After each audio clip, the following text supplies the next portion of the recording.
आपल्याला कालचा एक प्रकार सांगतो, बदलापूरचा प्रकार आपण टीव्हीवर पाहिला असेल. मला सांगा 8 तास 9 तास रेल्वे रोखून धरली, रेल्वे बंद पाडली. एक चिमुकली मुलगी होती, तिचा तो काय म्हणजे गैरप्रकार झाला. झालेली घटना अतिशय दुःखद आहे, झालेली घटना अतिशय दुर्भाग्यपूर्ण आहे, माणुसकीला काळीमा फासणारी आहे. त्या बाबतीमध्ये मी स्वतः पोलीस आयुक्तांना सांगितलं, कुठल्याही परिस्थितीमध्ये हे जे काही आरोपी आहेत या आरोपींना फाशीची सजा झाली पाहिजे अशा प्रकारचं सांगितलं. आणि हा छत्रपती शिवाजी महाराजांचा महाराष्ट्र आहे, इथे मुलीबाळींच्या अब्रूशी खेळणाऱ्यांचे आणि या महाराष्ट्रामध्ये मुलीबाळींच्या अब्रूशी खेळणाऱ्या पाप्यांचे हात कलम करण्याचा इतिहास आहे, हात छाटून टाकण्याचा इतिहास आहे. आणि म्हणून महाराष्ट्रामध्ये अशा गुन्हेगारांची गय केली जाणार नाही, हे मी मुख्यमंत्री म्हणून कालच सांगितलं. धर्मवीर आनंद दिघे साहेबांचा वारसा आम्ही पुढे नेतोय आणि त्यांच्या काळात अशा लोकांना कठोरातली कठोर शिक्षा कशी मिळायची हे देखील आपण त्यांच्या सिनेमामध्ये पाहिलेलं आहे. आणि म्हणून असा महाराष्ट्र आहे हा महिलांना सन्मान देणारा महाराष्ट्र आहे. आणि म्हणून मी काल सांगितलं की त्या नराधमाला अटक करा, त्याला अटक केली होती, त्याच्यावर असे कलम लावा की त्याला फाशीची शिक्षा झाली पाहिजे.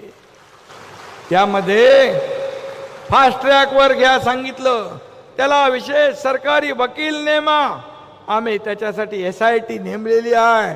आणि संस्था चालकांनी देखील त्यांची देखील चौकशी केली पाहिजे. असे लोक, मुलींना हँडल करणारे लोक कसे तुम्ही जेंट्स ठेवू शकता, तिथं देखील महिला मुलीच पाहिजेत.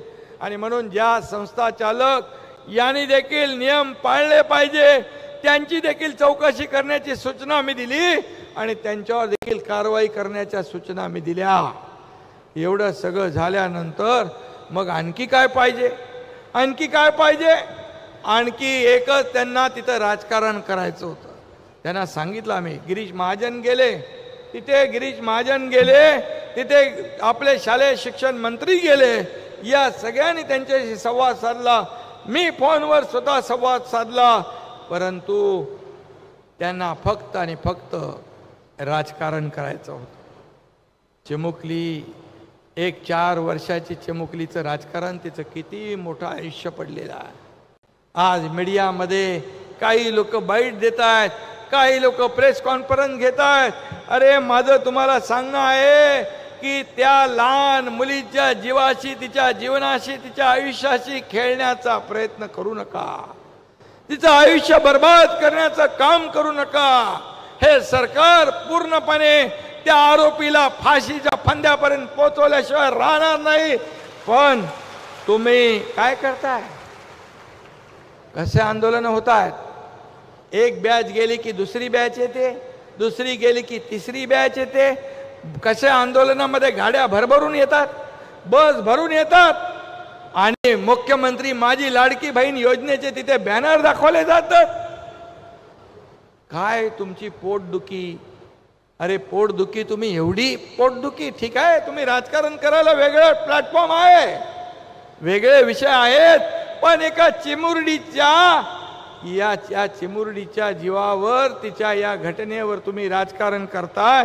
खरं म्हणजे आपल्याला माझी सगळ्यांना विनंती आहे, हे विकृत मानसिकतेचं लक्षण आहे.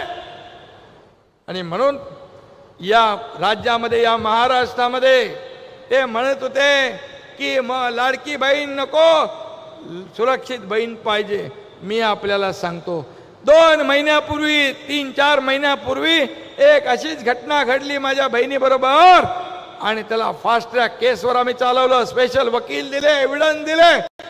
पोलिसांनी सगळं जे मेहनत केली आहे आणि त्या आरोपीला 2 महिन्या केस मध्ये लागले आणि त्याला फाशीची सजा झाली। हे आमचं सरकार आहे आणि म्हणून आम्ही कुणाला काय झालं, मागे किती गुन्हे झाले याच्यावर जाणार नाही। परंतु माझी एकच विनंती आहे, ज्या विरोधी पक्षामध्ये महिला भगिनी पण आहेत, त्यांनी देखील एका चिमुरडीचं राजकारण त्यांचे मालक, त्यांचे प्रमुख सगळे करत असतील, परंतु माझी बहिणींना विनंती आहे की अशा या चिमुरडीचं राजकारण करू नका। तिच्या आई वडिलांची मानसिकता बघा, काय मानसिकतेतून त्यांचा काय जीव चाललाय। आणि म्हणून याबद्दल, या केस बद्दल जेवढं काय करता येईल तेवढं हे सरकार केल्याशिवाय राहणार नाही।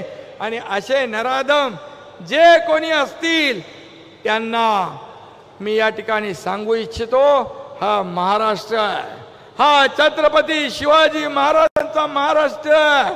आम्ही बाळासाहेब आनंदीगे साहेबांचे वारसा पुढे नेणारे आहोत। आणि म्हणून या महाराष्ट्रात माझ्या मुली बाळींकडे डोळे उभारून आपण बघू देखील नका, डोळे वटारून बघू नका आणि त्यांच्यावर वाईट नजरेतून बघू नका। अत्याचार तर दूर राहिला, पण या ठिकाणी मी सांगतो, या महाराष्ट्रामध्ये अशा प्रकारचं कृत्य खपवून घेतलं जाणार नाही, नाही, नाही।